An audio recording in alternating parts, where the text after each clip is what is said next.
요즘 가만히 보면요. 우리 다들 참 바쁘게 행복한 척 하면서 살고 있어요. 인스타그램에 웃는 셀카 올리고, 카톡 프로필에 잘 나온 사진 걸어두고, 스토리에는 카페, 여행, 와인잔. 겉으로 보기엔 다들 인생 잘 사는 사람 같죠?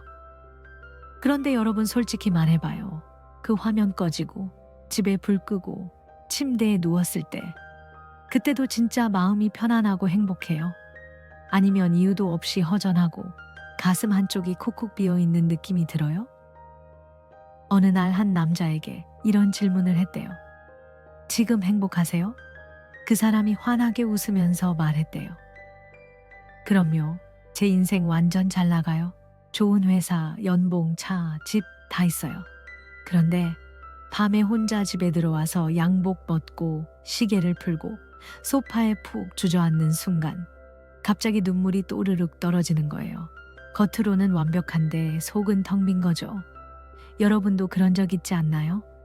주변 사람들에겐 나 요즘 괜찮아? 하면서도 혼자 있으면 이상하게 공허하고 이유 없이 답답했던 순간들. 사실 우리 대부분이 그렇게 살고 있어요. 행복을 엄청 쫓아다니는데 이상하게 잡히질 않죠. 큰 집, 좋은 차, 스펙, 팔로워 수, 좋아요 숫자. 이런 걸 행복의 기준으로 삼다 보니까 그래요. 그런데 재미있는 건 과학도 철학도 오래된 지혜도 하나같이 똑같은 말을 해요. 행복은 밖에서 찾아오는 게 아니라 안에서 만들어지는 거다. 그래서 이 오디오북은요, 행복해 보이는 방법이 아니라 진짜로 행복해지는 방법에 대한 이야기예요. 그냥 기분 잠깐 좋아지는 힐링 멘트가 아니라 여러분 삶을 천천히 그리고 깊숙이 바꿔줄 수 있는 생각들. 한국에서 살아가는 우리가 직접 공감할 수 있는 이야기들로만요. 카톡, 지하철, 회식, 야근, 연애, 가족, 통장 잔고. 이런 현실적인 이야기들 속에서 행복을 찾아볼 거예요. 지금 여러분의 기분이 어떤지 저는 몰라요. 회사 가기 싫어서 들었을 수도 있고, 잠 안 와서 새벽에 이어폰 끼고 듣고 있을 수도 있고, 그냥 유튜브 알고리즘이 밀어줘서 눌렀을 수도 있죠. 근데 한 가지는 자신 있게 말할 수 있어요.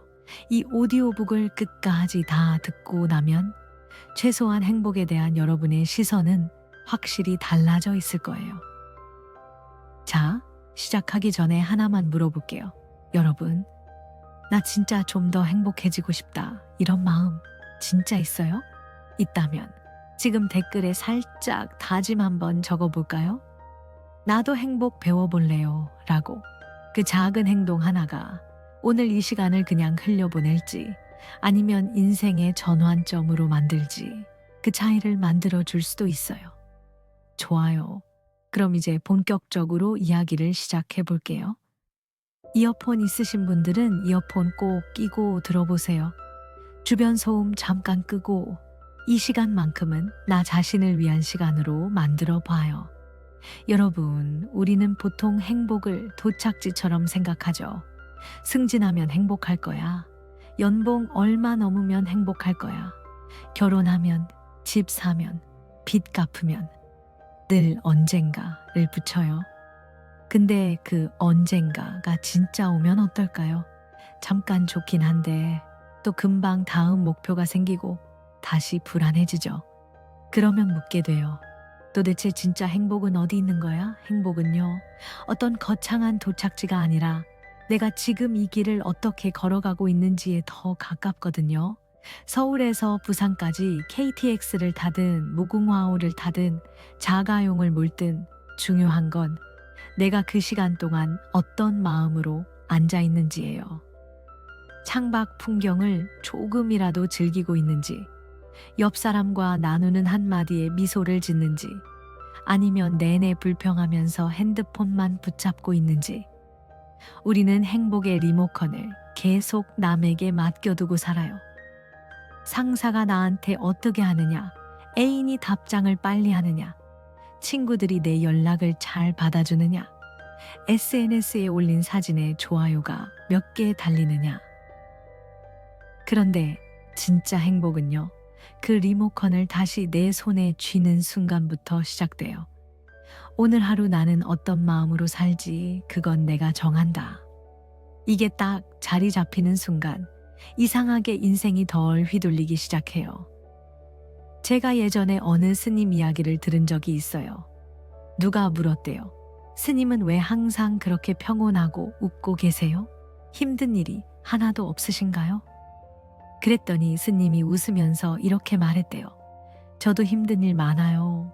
다만 아침에 눈 뜰 때 이렇게 결심할 뿐이에요. 오늘 나는 행복하기로 선택한다. 너무 허무맹랑하게 들리죠. 그런데 이 단순한 한마디가 하루 종일 내 생각과 감정을 끌고 가요. 어릴 때를 떠올려 볼까요? 비싼 장난감 없어도, 동네에서 공 하나만 있어도, 비 오면 우산 안 쓰고 뛰어가면서 깔깔대던 그때, 편의점 삼각김밥 하나, 500원 아이스크림 하나에도 세상이 다 가진 것 같았잖아요. 그때는 우리가 행복해지기 위해서 뭘 더 가져야 한다고 믿지 않았기 때문이에요. 그냥 지금 있는 것만으로도 충분하다고 느꼈던 거죠. 그게 진짜 행복의 원형이에요. 근데 커가면서 우리는 비교라는 괴물을 키워요. 친구 연봉, 동기 승진 속도, 지인 결혼식, SNS에 올라오는 해외여행 사진, 외제차, 명품백, 남의 타임라인을 보면서 내 삶을 평가해버려요. 나는 왜 이렇게 평범하지? 이렇게 시작되는 생각은 끝이 없어요. 그런데 여러분, 행복은 타임라인이 아니라 여러분 각자의 스토리에 있는 거예요. 남의 드라마 보고 내 인생을 욕할 필요가 없잖아요. 한국 사람들 사이에서 이런 말 많이 하죠. 마음만 편하면 원룸도 궁궐이다. 마음이 편안하면 진짜로 자취방, 셋방, 고시원, 어디든 내 안식처가 될 수 있어요. 반대로 마음이 늘 불안하고 초조하면 아무리 뷰 좋은 고급 아파트에 살아도 호텔이 아니라 감옥처럼 느껴질 수 있고요. 자, 그러면 이제 진짜로 행복을 안에서부터 만드는 방법을 하나씩 짚어볼게요. 거창한 이론 말고 지금 당장 카톡을 끊고도 할 수 있는 것들로만요. 먼저, 감사. 한국말로 하면 고마움이죠. 여러분, 우리 삶에 이미 너무 많은 것들이 주어져 있는데 그걸 당연하게 여기고 살다가 잃고 나서야 깨닫는 경우 많잖아요. 감기만 심하게 와도 알죠. 아, 내가 숨 편하게 쉬는 날이 얼마나 감사한 날이었는지. 와이파이 끊기면, 전기가 갑자기 나가면, 몸살 나면 그제야 깨닫죠. 그냥 평범했던 날들이 사실은 선물이었구나. 어떤 아들이 아빠에게 계속 불평했대요. 나 자전거도 없고 차도 없고 친구들은 다 있는데 나만 없어. 나 진짜 불행한 것 같아. 그랬더니 아빠가 조용히 병원으로 데려가서 다리를 못 쓰는 아이들을 보여줬대요. 그 순간 그 아이 입이 딱 닫혔어요. 아, 나는 뛸 수 있구나, 걸을 수 있구나. 이게 얼마나 큰 거였는지 몰랐네. 감사라는 건요, 현실을 무조건 좋게 포장하는 게 아니라 이미 내 삶에 있는 빛을 다시 보는 연습이에요. 과학적으로도 매일 감사 일기를 쓰는 사람들은 스트레스 호르몬이 줄고 면역력이 좋아지고 우울감이 줄어든다고 하죠. 쉽게 말하면 감사 근육을 키우면 마음이 웬만한 일에 쉽게 무너지지 않게 되는 거예요. 여기서 잠깐, 오늘 자기 전에 한번 이렇게 해볼래요? 누워서 눈 감고 오늘 하루에 있었던 일 중에서 고마웠던 일 딱 3가지만 떠올려 보세요. 별거 아니어도 돼요. 오늘 아침에 버스 기사님이 문 좀 더 열어주신 것, 동료가 커피 사준 것, 엄마 목소리 들은 것, 딱 3개만. 이걸 매일 하면 여러분 뇌가 조금씩 바뀌기 시작해요. 세상에서 문제만 찾던 뇌가 조금씩 고마운 것을 먼저 찾아내기 시작하거든요. 물론 감사도 쉬운 일은 아니에요. 일이 꼬이고 연애가 깨지고 돈 문제 터지고 관계가 힘들면 이 상황에서 내가 뭘 감사해? 라는 생각부터 들죠. 근데 진짜 깊은 감사는요, 모든 게 완벽할 때 하는 감사가 아니라 완벽하지 않은 상황 속에서도 그래도 이 안에서 내가 배울 수 있는 게 있겠지라고 한번 마음을 돌리는 데서 시작해요. 그게 우리의 마음을 한 단계 더 단단하게 만들어줘요. 이제 또 하나 중요한 이야기를 해볼까요? 바로 지금 이 순간에 머무는 연습이에요. 우리는 참 특이한 능력을 가지고 있어요. 몸은 지금 여기 소파에 앉아 있는데 마음은 과거 회의실에 가 있고 내일 점심 약속에 가 있고 10년 뒤 내 모습까지 왔다 갔다 하죠. 지하철에서 멍하니 창밖을 보는 순간에도 사실 머릿속은 복잡해요. 아, 그때 그렇게 말하지 말걸. 내일 PT 망하면 어떡하지? 나 이렇게 살아도 되나? 근데 가만히 생각해보면 과거는 이미 지나갔고 미래는 아직 오지 않았어요. 우리가 진짜로 만질 수 있는 건 지금 이 순간뿐이죠. 그래서 현재를 의미하는 영어 단어가 present, 선물이라는 뜻이라는 말 많이 들어보셨을 거예요. 조금 뻔하지만 꽤 깊은 말이기도 해요. 지금 이 순간이야말로 우리에게 주어진 진짜 선물이니까. 스탠포드, 하버드 이런 곳의 연구에서도 지금 여기에 몰입하는 연습, 즉 마음 챙김을 꾸준히 하는 사람들은 우울, 불안이 현저히 줄어든다고 해요. 쉽게 말하면 지금 이 순간에 나를 내려앉히는 힘이 있는 사람이 훨씬 덜 흔들린다는 거죠. 예를 들어 볼게요. 여러분이 카페에서 커피를 마시고 있어요. 대부분은 커피를 마시는 게 아니라 커피를 마시는 동안 핸드폰으로 다른 세상을 열심히 보고 있죠. 뉴스, SNS, 메신저, 쇼핑. 그러다 보면 커피 맛도 잘 기억이 안 나요. 오늘 커피 맛있었나 싶죠. 근데 만약 오늘은 딱 5분만이라도 핸드폰 내려놓고 컵을 손으로 감싸쥐고 향을 한번 깊게 맡고 첫 모금을 천천히 느껴본다면요. 그 5분의 농도가 그냥 스쳐 지나가는 1시간보다 더 깊을 수 있어요. 산책도 마찬가지예요. 이어폰 끼고 머릿속으로는 계속 내일 걱정, 어제 후회하면서 걷는다면 사실 우리는 오늘의 바람, 햇살, 공기를 제대로 못 느끼고 있는 거죠. 오늘부터 딱 하루 10분만이라도 걸을 때 숨소리, 발소리, 바람 부는 느낌에만 집중해 보세요. 이게 거창한 명상이 아니라 진짜 살아있는 명상이거든요. 물론 말처럼 쉽지는 않아요. 우리의 뇌는 원래 걱정이라는 습관에 중독되어 있어요. 마치 손이 심심하면 자동으로 핸드폰을 집어들듯이 마음이 심심하면 자동으로 걱정을 꺼내 드는 거죠. 그래서 이 습관을 바꾸려면 운동처럼 반복 연습이 필요해요. 오늘도 내일도 조금씩. 그렇게 하다 보면 어느 순간 예전처럼 머리가 그렇게 시끄럽지 않다라는 걸 느끼게 돼요. 그리고 또 하나 절대 빼놓을 수 없는 게 생각의 방향이에요. 우리 머릿속에서 하루에 수만 가지 생각이 지나가는데 그 중에서 대부분이 조금만 들여다보면 다 비슷해요. 나는 왜 이 모양일까? 이 사람은 왜 저럴까? 망하면 어떡하지? 이런 류의 생각들. 그럼 당연히 마음이 무겁겠죠. 하지만 똑같은 상황이라도 그래도 이 안에서 내가 할 수 있는 건 뭐지? 라고 스위치를 돌리는 순간 머릿속에 떠오르는 그림이 달라져요. 이게 바로 긍정적인 사고라고 해서 세상을 무작정 핑크빛으로 보는 게 아니에요. 문제를 없다고 치는 게 아니라 문제는 있어. 근데 나한테도 선택지가 있어. 라고 인정하는 거죠. 예를 들어 사수가 여러분한테 엄청 혼을 냈다고 해봐요. 너는 왜 이것밖에 못해? 퇴근하고 집에 오는 길에 2가지 길이 있어요. 첫 번째 길은 역시 난 안 돼. 나 진짜 쓰레기야. 이렇게 나를 계속 깎아내리는 생각. 2번째 길은 아하, 나 아직 부족한 부분이 있구나. 이건 좀 아프지만 내가 성장할 기회일 수도 있겠다. 이렇게 받아들이는 생각. 어떤 길을 선택하느냐에 따라 그날 밤의 여러분 표정, 그리고 나중에 여러분 모습도 달라져요. 뇌과학에서는 뇌는 자기가 자주 가는 길을 더 넓혀준다고 말해요. 자꾸 부정적인 생각을 하면 뇌 안에 부정적인 고속도로가 생겨요.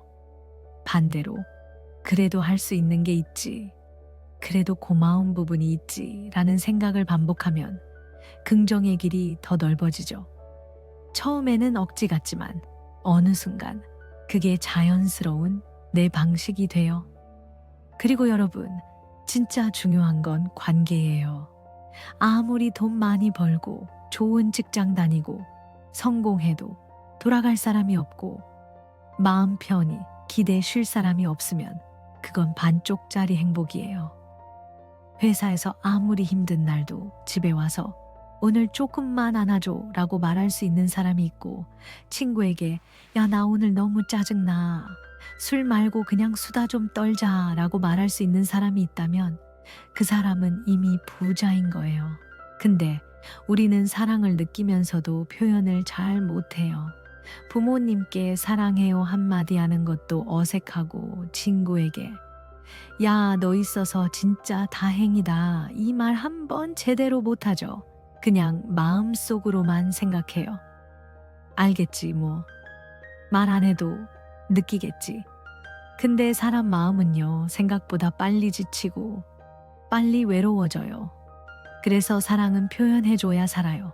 말로, 행동으로, 눈빛으로. 그리고 사랑만큼 중요한 게 용서예요. 한국에서는 특히 내가 왜 먼저 사과해? 내가 뭘 잘못했는데? 이런 자존심 되게 강하잖아요. 근데 잘 생각해보면요, 미워하는 마음, 서운한 마음을 오래 붙잡고 있는 사람이 결국 더 힘들어요. 내가 손에 뜨거운 돌을 꽉 쥐고 있으면서 쟤 좀 데워봐라 하고 있는 꼴이거든요. 용서는 잘못을 인정하는 게 아니라 이 감정에 내가 더 이상 잡혀있지 않겠다는 선언이에요. 실제로 연구들을 보면 용서를 선택한 사람들은 혈압이 안정되고 불면이 줄어들고 우울감도 덜 느낀다고 해요. 결국 용서는 남을 위한 것 같지만 제일 먼저 풀려나는 사람은 나 자신이에요. 혹시 지금 머릿속에 떠오르는 사람이 있나요? 연락이 끊긴 친구, 서운한 가족, 예전 연인, 직장 동료. 그 사람 얼굴만 떠올려도 기분이 안 좋아지는 사람. 그 사람 때문에 괴로웠던 시간이 길었다면 이제는 이렇게 한번 말해보는 것도 좋겠어요. 그래, 그때는 나도 너도 미숙했어. 이제는 그냥 놔줄게. 그리고 나도 자유로워질래. 이건 마음속에서 하는 작은 의식 같아요. 그 순간 정말 공기가 조금은 달라질 수도 있어요. 여러분, 그런데 여기까지 다 해도 여전히 허전할 수 있어요. 감사를 해도, 현재에 머무르려고 해도, 긍정적으로 생각하려고 해도 계속 머릿속에 돌아오는 질문이 하나 있거든요. 그래서 나는 도대체 누구고 어떤 삶을 살고 싶은 사람이지? 우리는 너무 오래 남들이 정해준 기준대로 살아왔어요.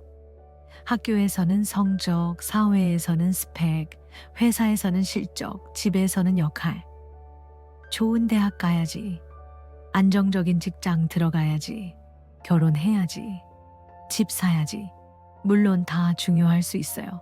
하지만 그 틀 안에서 정작 나는 어떤 사람이고 무엇을 할 때 살아있다고 느끼는지를 생각해 볼 시간은 거의 못 가져봤죠. 자기 자신을 안다는 건 거창한 철학책을 읽는 게 아니라 솔직하게 나에게 물어보는 거예요. 나는 언제 가장 나답지?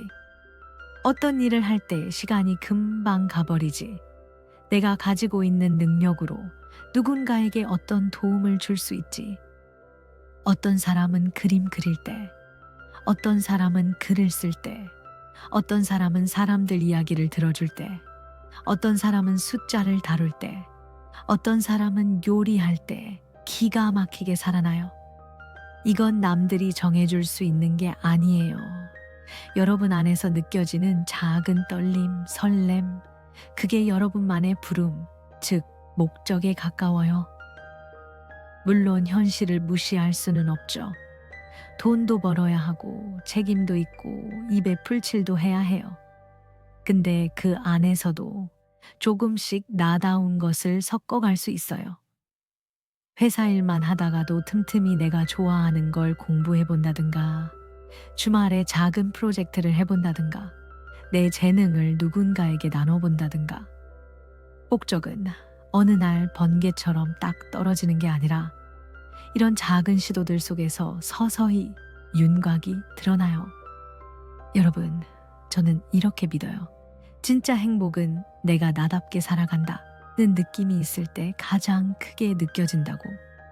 비록 완벽하지 않아도, 남들만큼 대단하지 않아도, 그래도 이 길이 내 길이야 라고 말할 수 있을 때, 그때 오는 평온함이 있어요.